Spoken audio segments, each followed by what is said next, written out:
If we're lucky, we'll come across certain individuals in our lives and there will be an immediate connection, be it a new bromance or a romance. It doesn't take long in these circumstances for the conversation to get deep, personal, and real. These are the good ones. The conversations, the relationships, which satisfy our souls and make us better, make us think, make us wonder. Santana is one of those extraordinary human beings.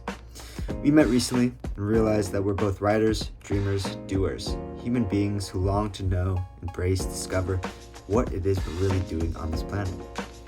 Santana's journey has been an utterly captivating one so far, and things are just heating up. Most recently, his curiosity led him to Thailand to compete in Muay Thai, known as the art of 8 limbs. Yet his year in Thailand brought more than he could have ever imagined, blowing wide open the door of his inner world and his past, his trauma, and his pain. He went to fight and he learned to love others and himself. The man is on a spiritual quest, a global, lifelong mission to do the things which satisfy his soul and enrich his experience of life on earth. He's a modern man who embraces the multitude of facets which we may aspire to be: the warrior, the sage, the student, the lover, the friend. This was an epic conversation spanning his time in Thailand, his aspirations, and plethora of experiences he hopes to have in the future, the ancient tea-related rituals which brought him to Japan, the fears that hold us back, and much more. Enjoy the episode. I believe that people are always just waiting for me to talk. Like they're just waiting for me to come and do whatever. Because I really believe that humans require this deep visceral connection. We're literally waiting for somebody to see our souls. We want to bear this stuff. There's stuff that we need to express that never gets seen. Mm-hmm. And you just have to reach out and talk to people about like whatever and anything. And then see how it goes from there. And then one thing that was really important is this idea of vulnerability. That's really what begets deeper friendships. And like the negative aspect of this is what's called artificial vulnerability. It's where I would come to you and be like, oh hey, I'm Santana, by the way, this and like just dumping all my trauma. Right. You're like, holy shit, man, like what the hell? That's not appropriate, and that turns people away.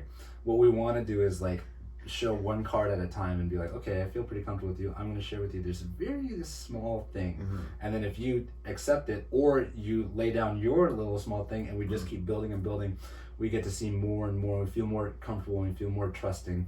And that's how we get to like really give up this, that's how we get close. The only way we get close is by getting vulnerable.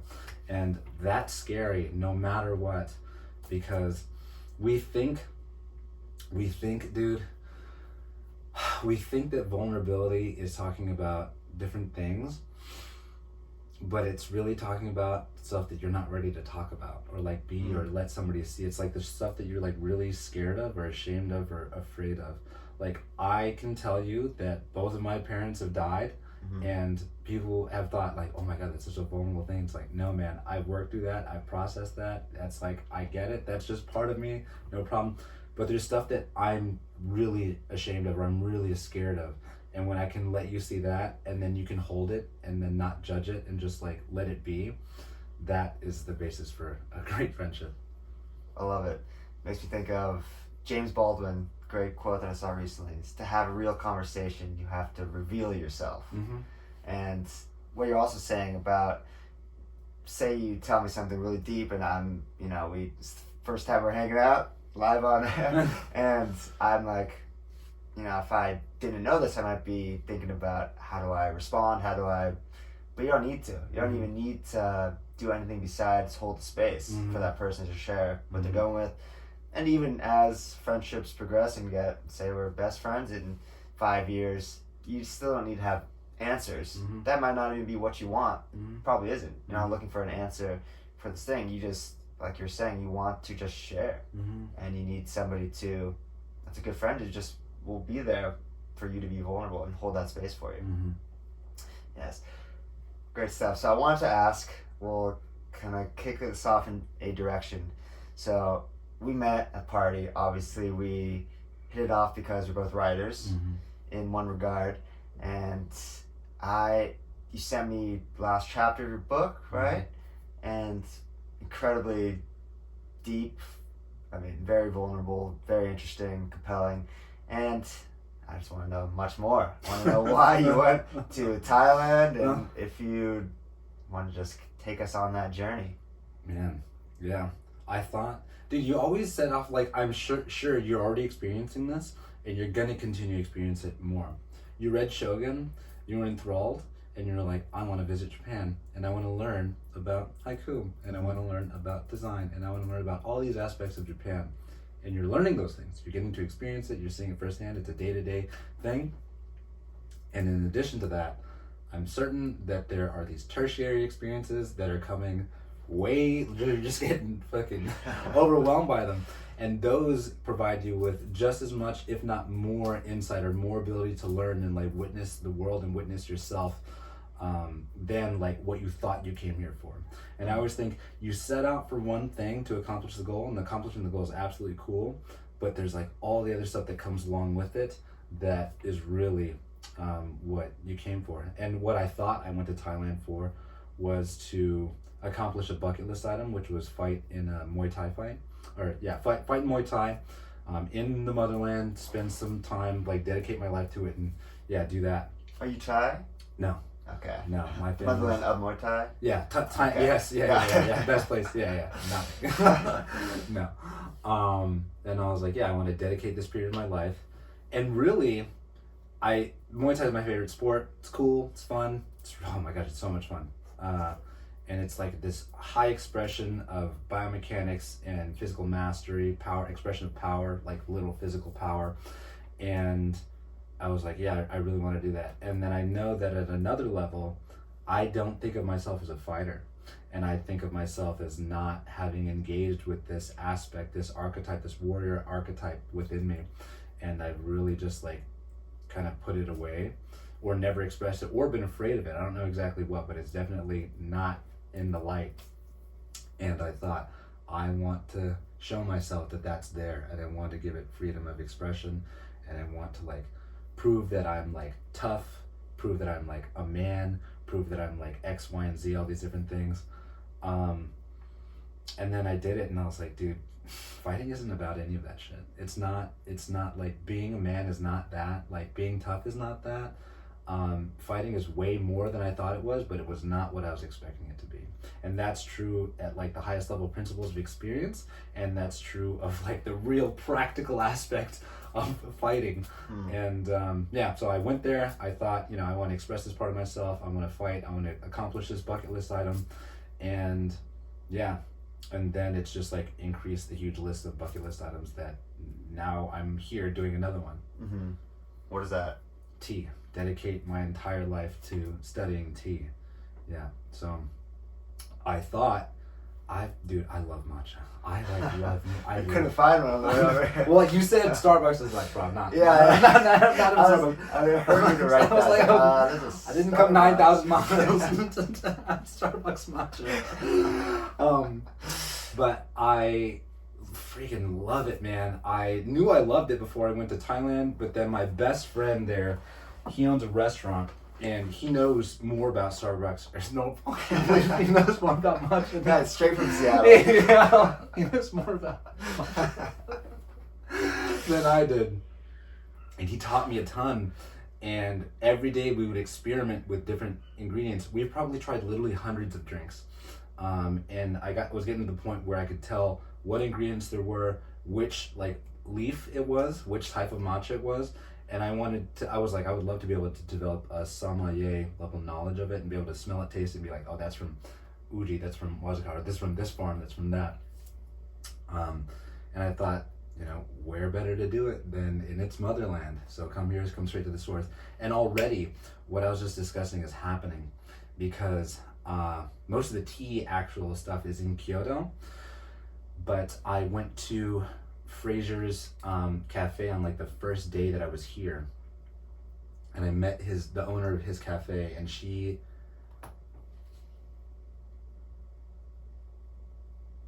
Carl Jung has a quote, and he says, an alchemist told him that no matter how lonely or isolated that you feel, if you do your work truly and conscientiously, unknown friends will seek you.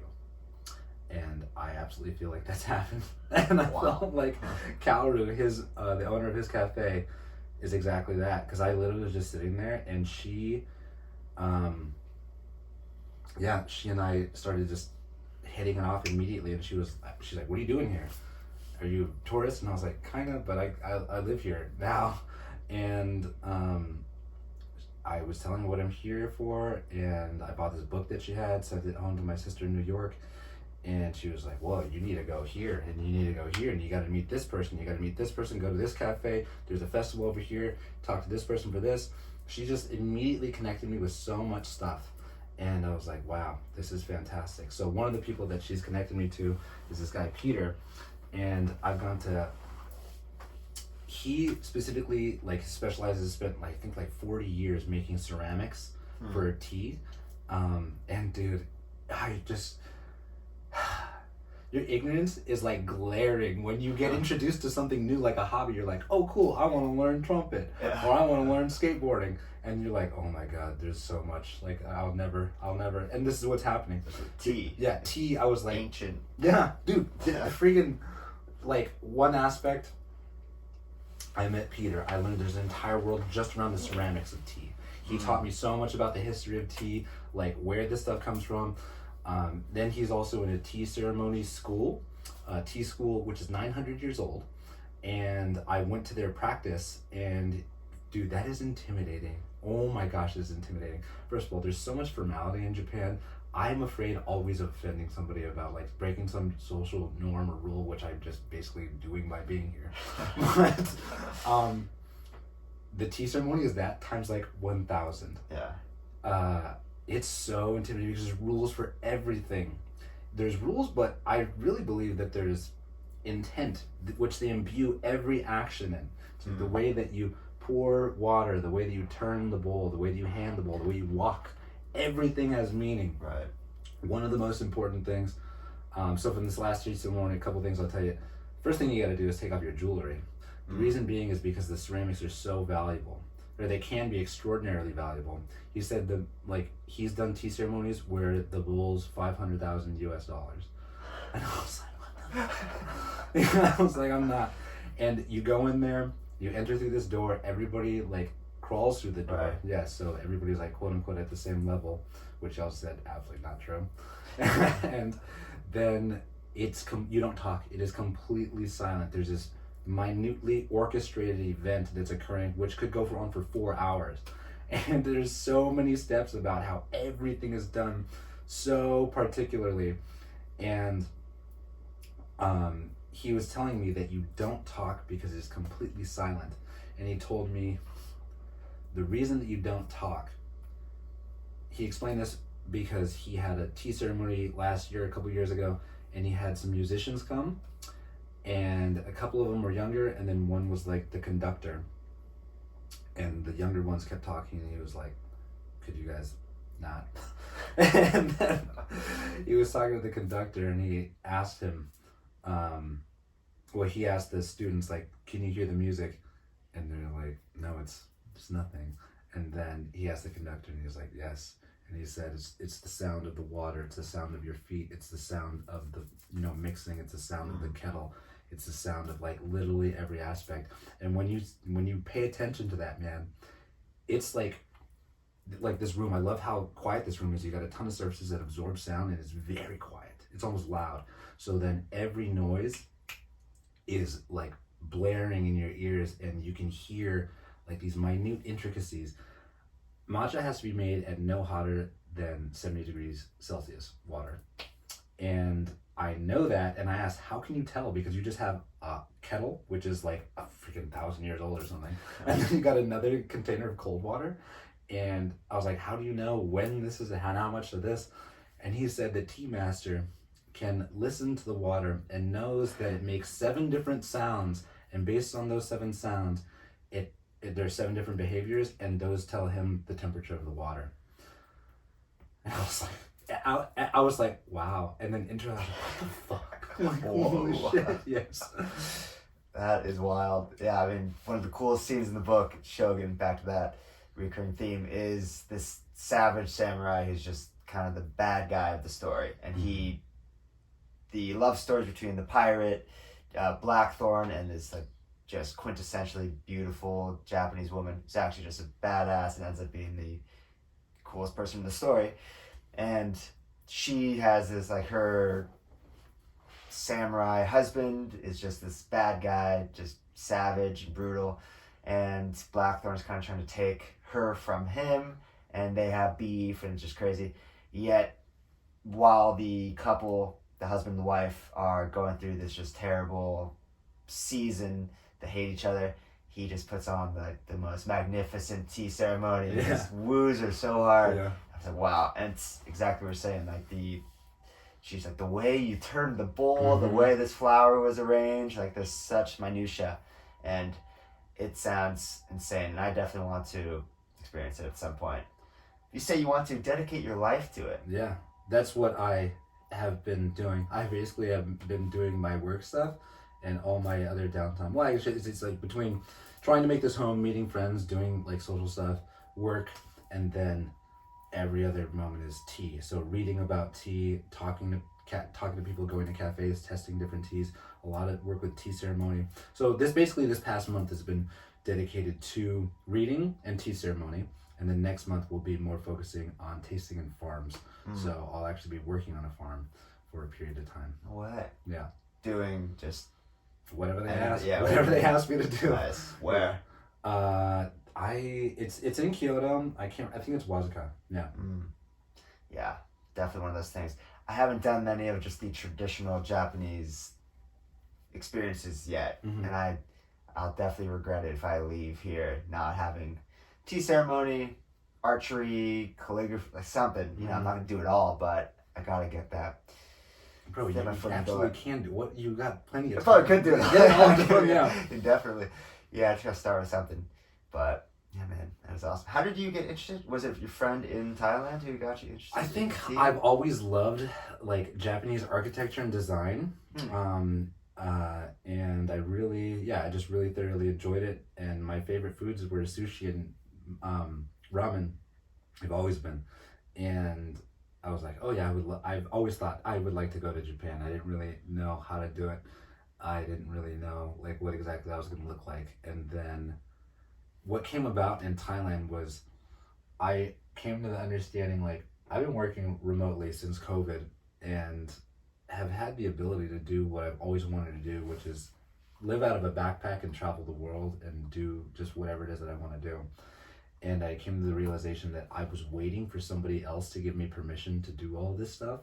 And then I found it was only me that could do that. So I was like, yeah.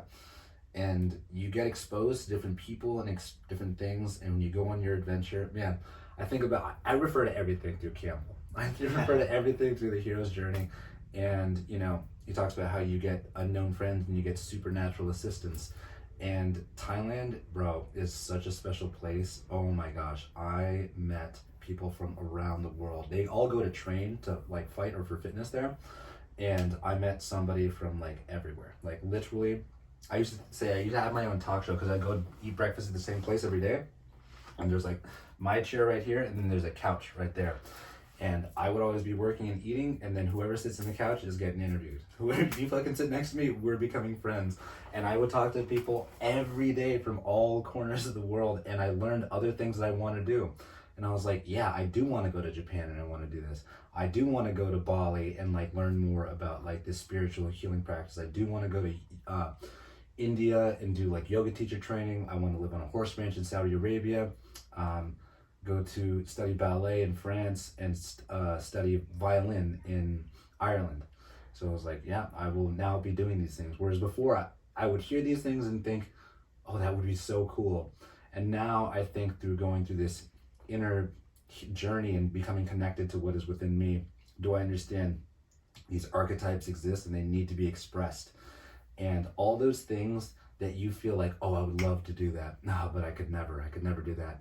You got to do that shit, man. I think you got to do that shit. 100% agree. Yeah.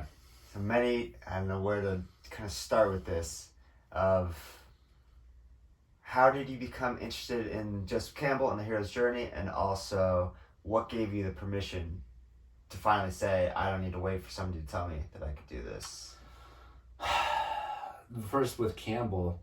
Was it simultaneous? No. Okay. No, I've always, dude, story is literally the best. I don't understand how people, I don't know, if you don't relate to your world by story, I would like to know, because I don't know how to understand the world without it. Well, we don't always know that we're always living a story. Yeah. This is something that I've learned, but we sometimes just don't know whose story we're living or what story it is. Or it's like, it's another thing with Jordan Peterson is, even if you say you're atheist, you don't believe in God, and I'm not religious, I'm just very interested in religion and wisdom and student of all religions, but you're worshiping something, whether you know it or not, and maybe it's not, the classical Christian God in the sky, but you're worshiping money, greed, being the best person you can be.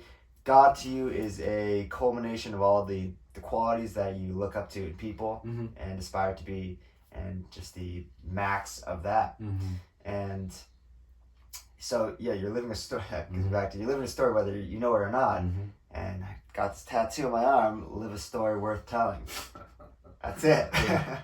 That is it. So what story do you want to live? And it's when you see your life as the hero's journey, it's not, and when I tell people, it's not just, living here in Japan, pursuing my dreams, it's not just easy, butterflies and rainbows. Yeah, no. The hero goes through trial by fire. They go through the darkest depths. They leave friends and what they know behind because there's something out there in the unknown that you can't find at home. And when you get that, if you find that gold, you find the treasure, and you bring it back to share with your hometown when that sun's setting on the horizon. But there's a story there, and you gotta find out what it is for you, what that means for you. Oh yeah.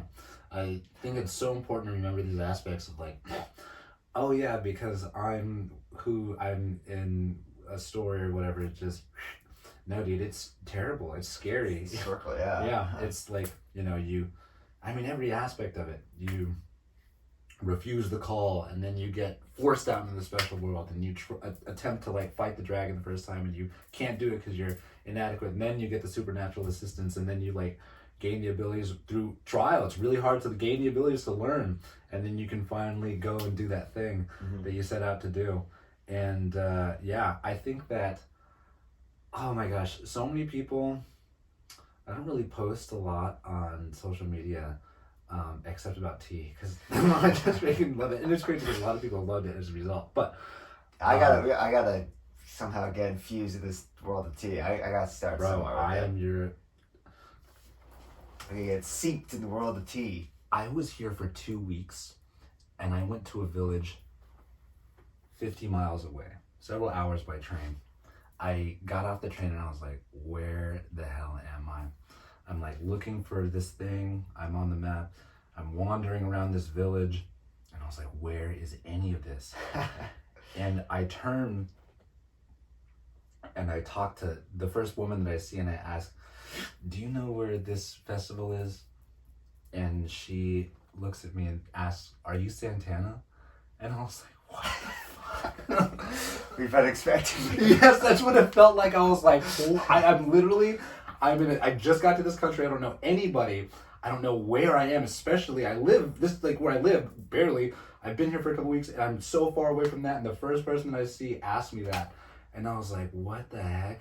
And I think that somebody had told her that somebody, that I was coming and was looking for this thing. And I was like, man, and it totally reaffirmed the supernatural assistance. And I was like, wow, if you can, like I said with the friendship thing, if you just keep asking, you keep looking for friends, and you keep opening your mouth, and you open the doors for other people, they want to be your friend. They want to help. They want to assist along your journey. They've got so much that you need, and you've got so much that other people need. We seek to help. Yeah. And I could see that when I saw this woman, I was like, yeah, this is what I need to be doing right now. I was so grateful for that. So I'll help. Yeah, that's awesome. It's there, I think, on the journey, even if it gets tough, there will be those moments that just make you believe that things are happening for a reason. And often, it's even in this hero's journey, it's not stage by stage. Maybe it is. But things are, like we were saying earlier, not always just black and white. You'll have highs, you'll have lows, vacillation, but you will get those notes of affirmation that say, doing something right, just stick at it, and things will happen. Have you ever heard of something called spiral dynamics? No. I recently just come across this thing, and I have just been introduced to it. But there's different stages, like human evolution. It's not necessarily like a ladder, but we kind of move in these different things. And there's one stage at the very top, or near like the later stages, and it talks about this like holistic view and understanding your own ignorance in all the other stages, where it's like here it's all about individuality, here it's all about like collectivism, here it's all about X and Y and Z, power, dominance, here it's like, you know, hippie vibes or whatever. And then you get to here and you're like, oh, it's not one, it's all of them, and one isn't better than the other. You need them as progressions, and you sometimes return, and you really need that time and that space to be able to develop perspective and to be able to see like, oh, I can see that I needed that thing. And because sometimes when you're in it, you're entrenched and enmeshed in day-to-day life, and you're just like, whoa, why is it like this? Yeah. And it's not until you exit, or when you exit and you can see it, and then you've done the exiting and seeing and witnessing enough times, then you can be enmeshed and be like, this is not my favorite, but I also know it's necessary because I've been through this 1,000 other times, that this is good. As terrible as it feels right now, I know that it's good. But you only think that you can get that implicit knowledge from the experience of exactly that. And just when you're in those difficult moments, knowing that this is part of the story, the adventure is helpful as well. So even though it's not perfectly clear, knowing that this is the path that billions of people, hundreds of people, billions of people in history have taken of, you know, being in the clouds, mist, and just not knowing where you're headed, and then eventually something, if you just keep moving through it, something will change. So with Thailand, so you went there to fight. How long were you there? A year. You're there for a year. And was it training mostly for one fight? I just wanted one. I just wanted to get it done. But man, as you read, like I thought I went there for one thing, but there was so much more that I went for. What was crazy, man, it was a crazy adventure. Like I first got there and I started training, and I got an infection, and it got really bad, and I got hospitalized for 3 days in a Thai hospital. And I learned that it was in a government hospital, which is like the not good one. And it was terrifying to get hospitalized in a third world country where nobody speaks English, and they couldn't even diagnose or figure out what was going on. I was in searing pain, and they were giving me Advil. They did not know how to diagnose. They did not know what to do until this other doctor changes every day, but on the third day, the doctor came and said, this is getting bad. We need to perform surgery. So then they took me to the, surgery, cut it open, drained, and we're like, get out. But that's scary, man. Getting in there is really freaking scary. And I think that's what I came to Thailand for as well, is to be hospitalized, to be terrified, to be completely alone, and to find that you can make it. What for me, it was like, I was really scared, man. I thought I was facing death. Searing hot pain, like literally screaming pain the entire time. And I think that was just as important as like the bit that I wrote about. And yeah, you find these things all around. But anyways, tried all that, trained, got into, I remember I tried out all the gyms, and I was like, oh, these are so touristy. And then I went to this other gym, Phuket Fight Club, and I was like, okay, you're like real fighters here. It's not like a touristy place. And I thought, this is clearly the most professional gym. And in my mind, I was like, if you can make it here, you can make it anywhere. That was terrible. It was a great gym. Fuck, was I in over my head. I think it's like 80% professional fighters there. Yeah, very few people that are fighting for the first time. Everybody's fighting.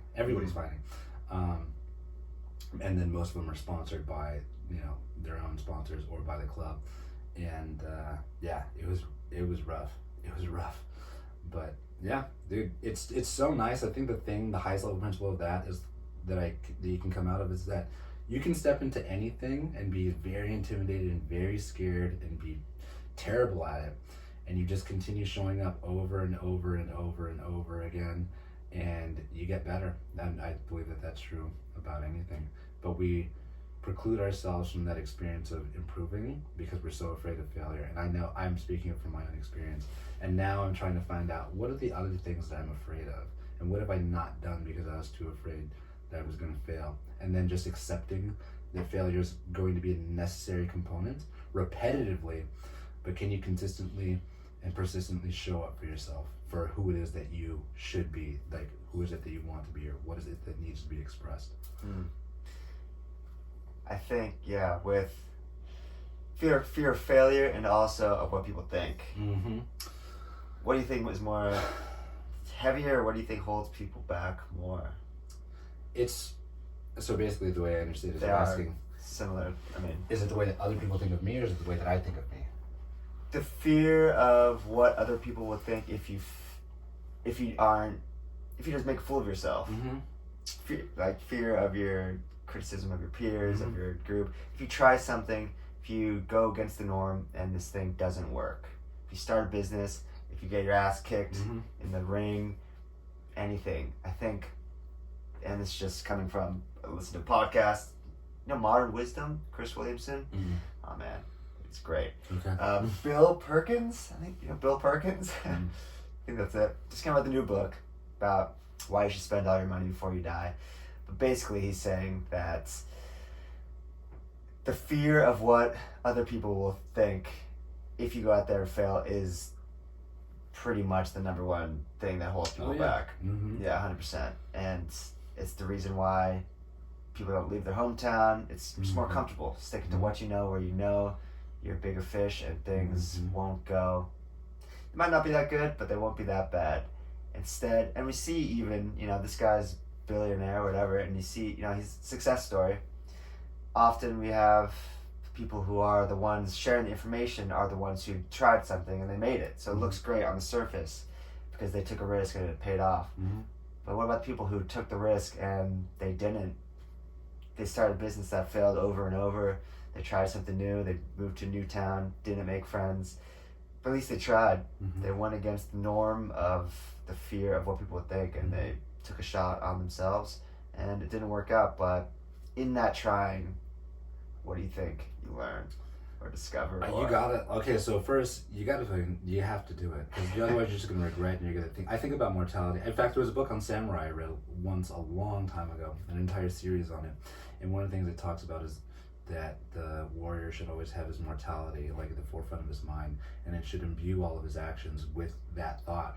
Because otherwise, if we have this interaction and I leave like with a sour taste in your mouth, and then I get hit by a car, that's how you'll remember me from that one thing. Or if I leave in your debt, that's how you're gonna remember me. I shouldn't say like, oh, I'll see him again or I'll pay him back later. Like, we got to take care of this stuff now. And if you can continue to live your life that way, you imbue so much more intent into that. But we forget there's so many aspects of our culture that deny our mortality. We avoid aging, we avoid skin wrinkles and sun damage, and like we get plastic surgery, and we have euphemisms for death, kick the bucket, bought the farm, passed away. And it's like, no, they're dead, they're dying, and people don't like even to discuss dying. And when people die, we don't know how to help them grieve. We don't know how to grieve ourselves, and we have to remember that. And I think if that's what I think about Thoreau's quote on the outside of the cabin. He says, I came to the cabin to do X, Y, and Z, and to avoid coming to the end of my life and finding I had not lived. That I think about that all the time. I don't want to be on my deathbed and be like, I really wish I X, Y, or Z. I'm Xing and then I'm Ying next month and then I'm Zing after that. Dude, it's so inspiring. But yeah, still, and I have a coin over there, Memento Mori, that my buddy Greg, co-host on this podcast, gave to me when he came to Japan. And even in that, even though we know we could die today, it's fear still holds us back because it seems like just a big picture way of thinking until you actually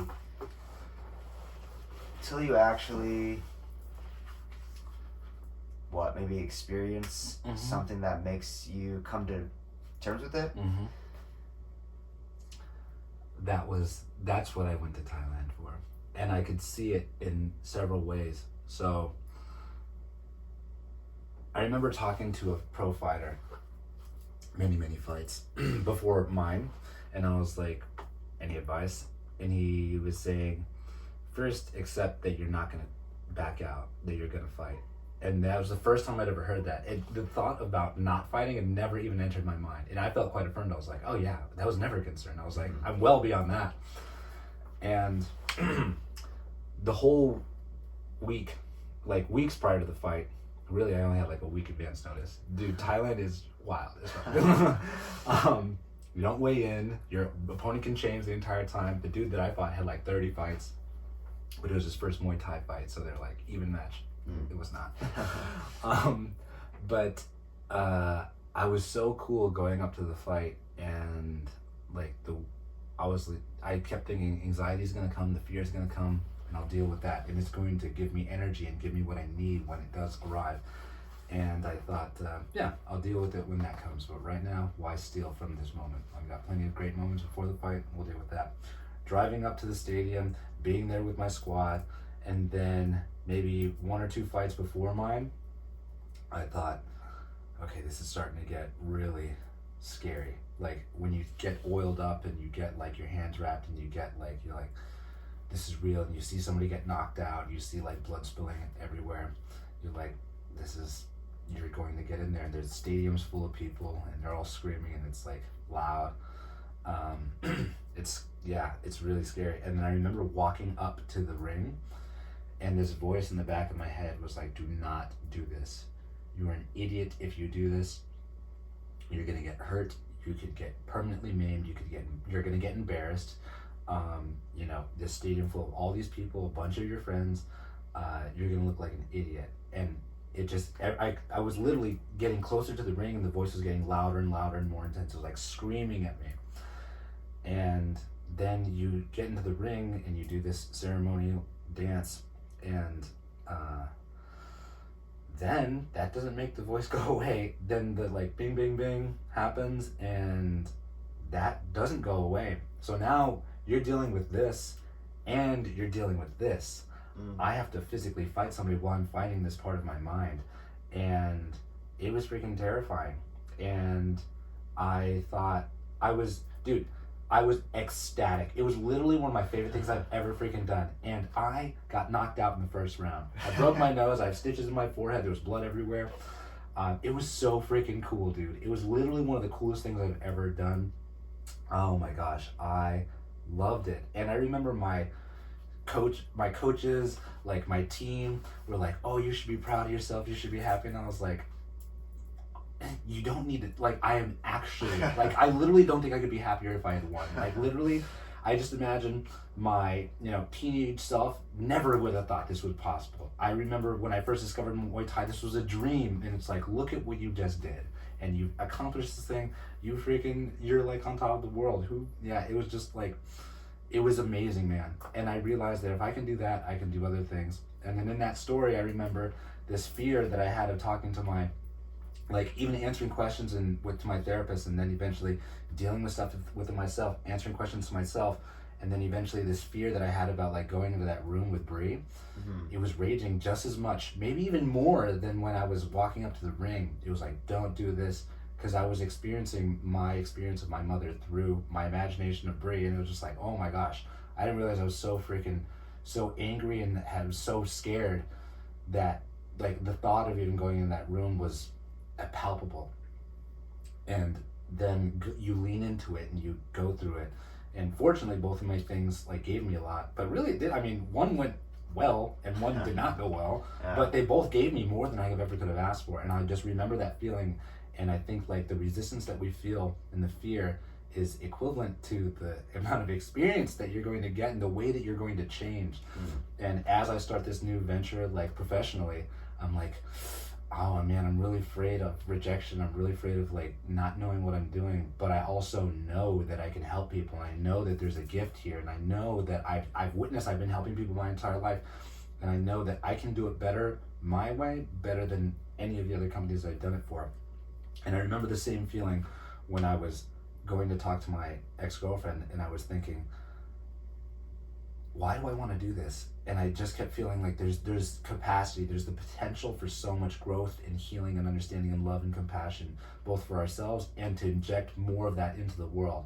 I know that that's possible. It could end terribly, but I have to at least give it the chance. I have to give it the shot. And I think that feeling carried me into that room. That feeling carries me into my entrepreneurial venture. That feeling carries me into this tea farm. It carried me into Japan. It's going to carry me into Saudi Arabia, wherever else I go. Like, that's what drives. And I think it's that connection that we were discussing earlier. It's like, I was severed from my intuition. I had stuffed it down and said, this is stupid, this doesn't even exist, and discounted it every time it tried to take me somewhere. And now, I feel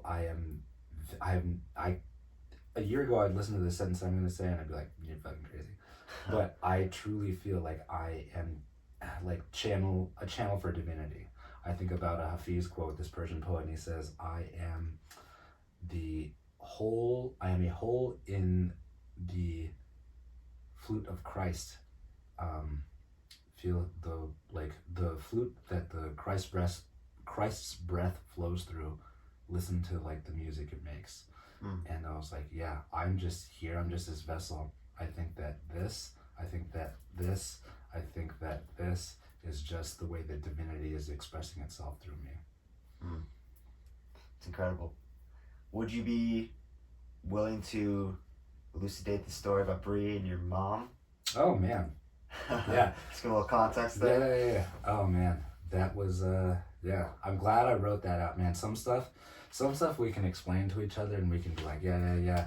And then there's some stuff that requires so much detail that it's like, if I miss this step, it really doesn't do it justice. But I'll do it whatever I can. Sure. Basically, just to like really quickly surmise, had a breakup, was really upset about it. I felt like I was completely disrespected. I was like a very toxic behavior that I had never tolerated before in a relationship. And I was like, why am I doing it now? Like, I've dated brilliant, like wonderful women. I've seriously been blessed in all my relationships. And I was like, why did I come to Thailand and then date somebody that would treat me this way? And I was furious. Did you meet her in Thailand? Yeah. Like the only two Americans there, literally. It was crazy. And I was furious, and it stuck with me for so long. And I was like, this is not good for me. I need to do something. Sought therapy, because I remember also thinking, when you're upset about something, it's usually not the thing that you're upset about. And sought therapy, and this is the second time in my life the same thing's happened. Gone to therapy and just unveiled. Like, it's like you're wearing a hood. You literally have no idea who you are, what you're doing.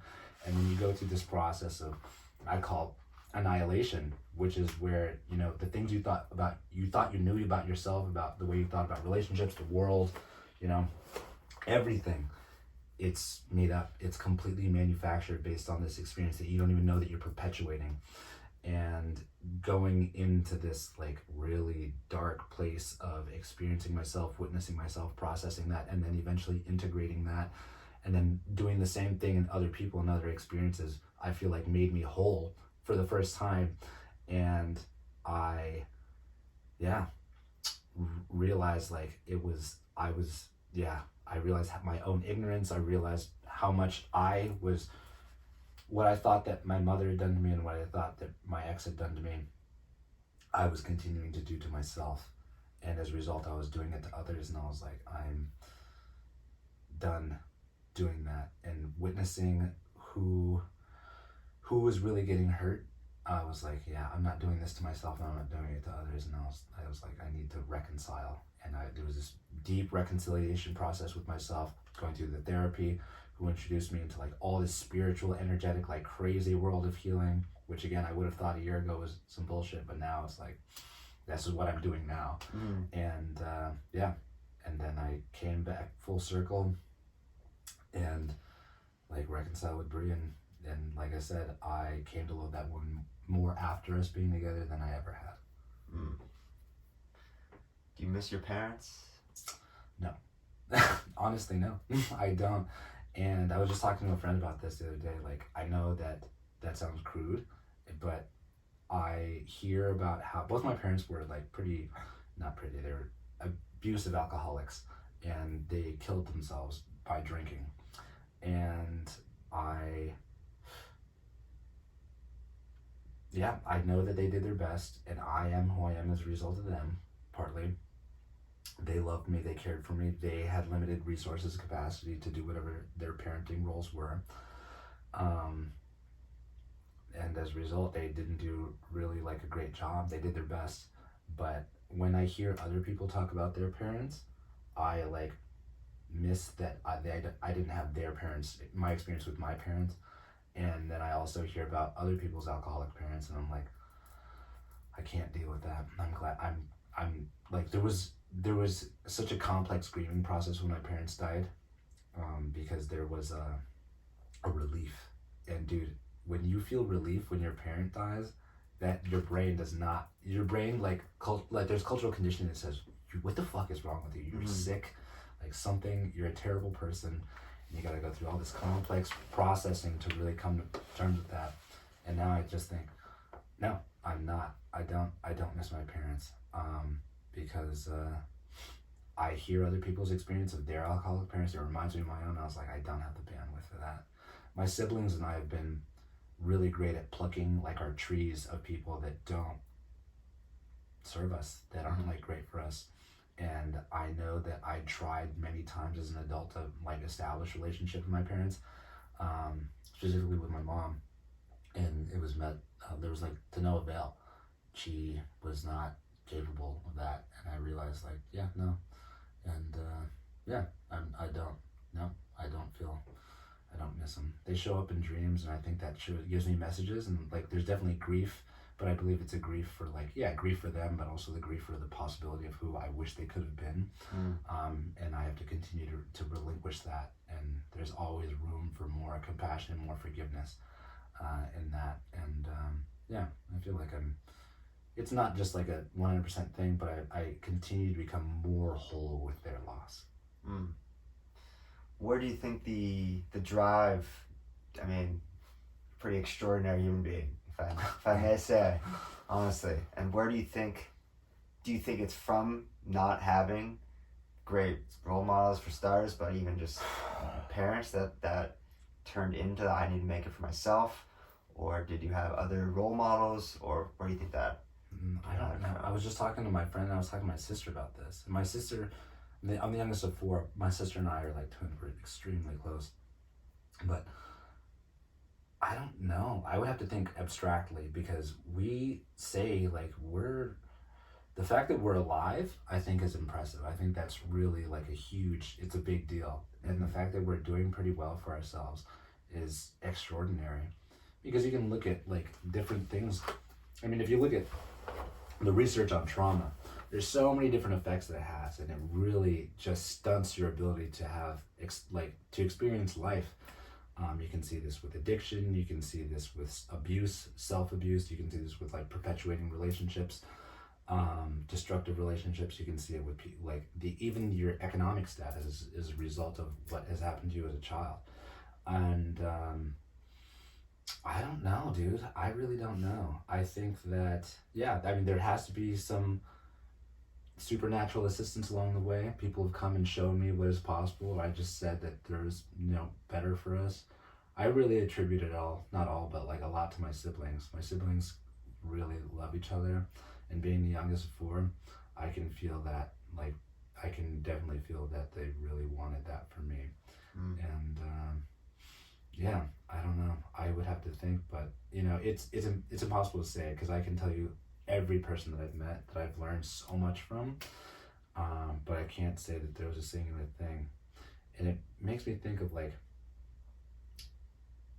the way that it has to do with like a worldview, and I know that research indicates this as well. Like it depends a lot on like your temperament, what you're born with, and then also the way that you view things. Because you and I can go through the same traumatic experience. If we get into a car accident and I'm like paralyzed, like not physically, but I'm too afraid to cross the road. I can't drive in a car. Like I get, panic attacks. I have night terrors. And then you use this and you experience post-traumatic growth, and it renews your sense of like self, a greater sense of purpose, X, Y, and Z. Like that happened, but I don't really know how. I actually, that would be good, because I would like to help other people to replicate that in themselves, or whatever version of that is in themselves.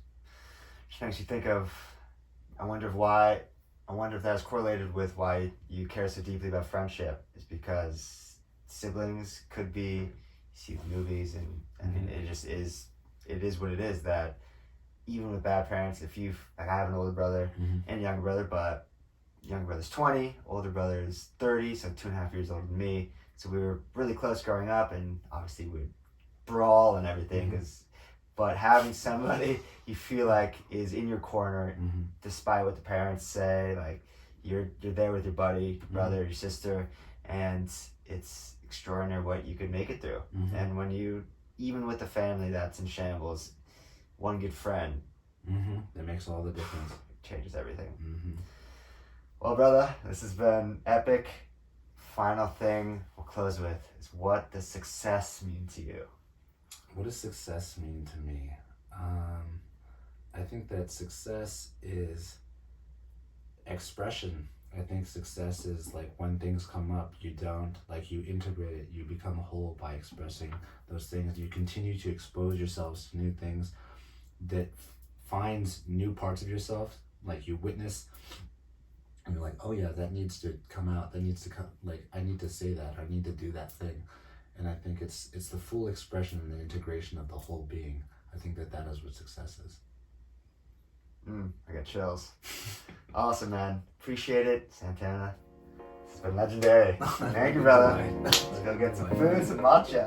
Yes. Love y'all. Thank you for listening.